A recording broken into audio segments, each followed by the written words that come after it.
So my name is Ryan Hebner,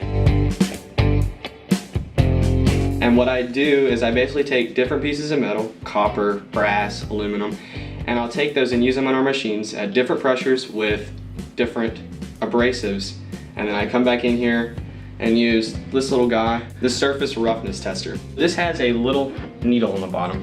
It just pulls itself along the surface to actually see what their surface RA is, which is just the roughness. The microscope is pretty self-explanatory. That's just to actually look at the product of what our machines do on the surface.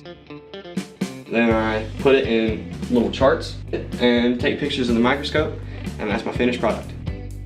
If you want to see the results that we're getting on different types of metal and with different types of abrasive, because both machines use the same types of abrasives, it's just we're adding water.